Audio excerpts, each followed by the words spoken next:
পুলিশের ভূমিকার তীব্র প্রতিবাদ করে শুভেন্দু অধিকারীরা এখনো রাস্তায় বসে রয়েছেন। কি অবস্থা এখন?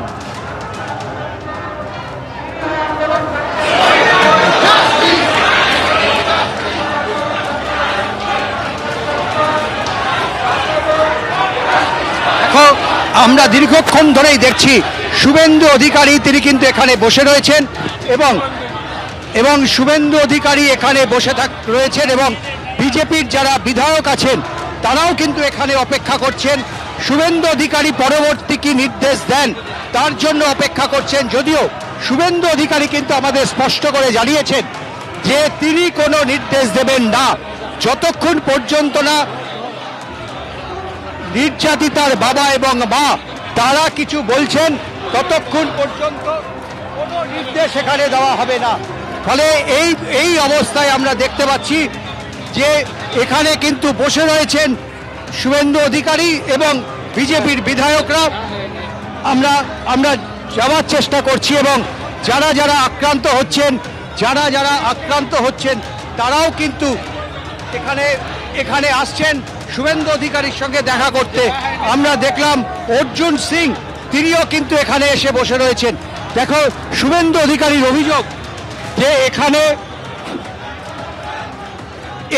আজকে তাদের শান্তিপূর্ণ আন্দোলনের ওপরে পুলিশ লাঠি চালিয়েছে, শান্তিপূর্ণ আন্দোলনের ওপরে পুলিশের লাঠি চলে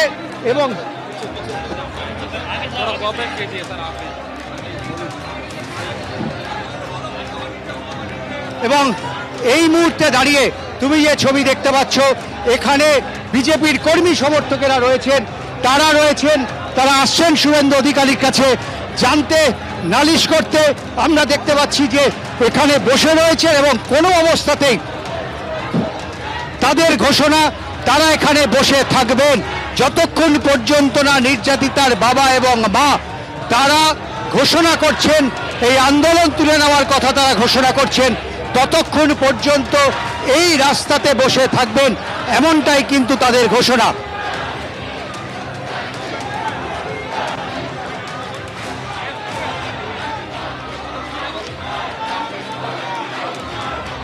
উজ্জ্বল মুখোপাধ্যায় আমাদের প্রতিনিধি সেই ছবি তুলে ধরছেন। এখনো পর্যন্ত বসে রয়েছেন বিরোধী দলনেতা এবং বিজেপির অন্যান্য বিধায়করা একেবারে কোনো দলীয় পতাকা ছাড়াই জাতীয় পতাকা হাতে নবান্ন অভিযানে সামিল হয়েছিলেন শুভেন্দু অধিকারীরা। এবং সেখানেই যখন ব্যারিকেডকে ভাঙার চেষ্টা করা হয় তখনই ব্যাপক লাঠিচার্জ করে পুলিশ। শুভেন্দু অধিকারী অভিযোগ করছে যে তাদের বিধায়কদের পর্যন্ত মারধর করা হয়েছে। অভয়ের মা তিনি অভিযোগ করছেন রাস্তায় ফেলে লাঠিচার্জ করছে পুলিশ। সরাসরি দেখছেন এই মুহূর্তে ছবি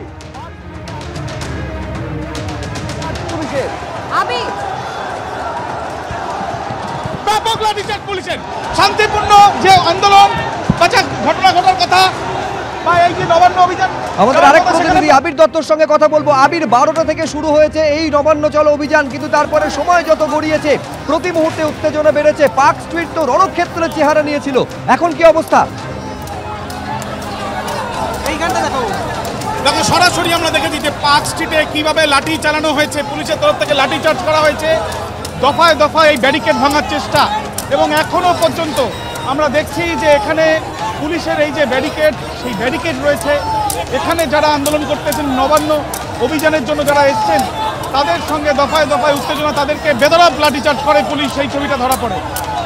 আহত হয়েছেন অভয়ান মা, এমনটাও কিন্তু তিনি জানাচ্ছেন।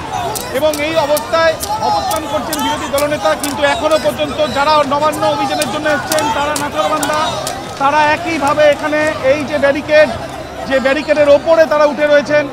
পাশাপাশি প্রচুর সংখ্যায় পুলিশ এখানে মোতায়েন রয়েছে। দফায় দফায় উত্তেজনার ছবিটা আমরা আজকে দেখছি পার্ক স্ট্রিটে। এবং এই যে জরিনা ক্রসিং থেকে সরাসরি পার্ক স্ট্রিট পর্যন্ত মিছিল করে যখন বিরোধী দলনেতা এলেন তারপর থেকে দফায় দফায় উত্তেজনা এবং তারপর ব্যাপক লাঠিচার্জের পরিস্থিতি। আরও একবার ছবিটা সন্দীপ সাধুকে আমার ক্যামেরা পার্সন দেখাচ্ছে যে এখানে এখনো পর্যন্ত জাতীয় পতাকা হাতে তাদের দাবি হচ্ছে যে মুখ্যমন্ত্রী পদত্যাগ করা চাইতেন, সেই প্ল্যাকার্ড নিয়ে এসছেন। এবং এখনো পর্যন্ত তারা কিন্তু নবান্নে যাবেন বলে এই ব্যারিকেড ভাঙার চেষ্টা এখনো পর্যন্ত চালিয়ে যাচ্ছে। আবির, তুমি আমাদের ছবি দেখাতে থাকো। একেবারে যখন পুলিশ লাঠি চার্জ করে তারপরে একেবারে রাস্তায় বসে পড়েন বিরোধী দলনেতা, এখনো বসে আছেন। অন্তত 100 জন পুলিশের লাঠির ঘায়ে আহত হয়েছেন, এই অভিযোগ করেছেন শুভেন্দু অধিকারী।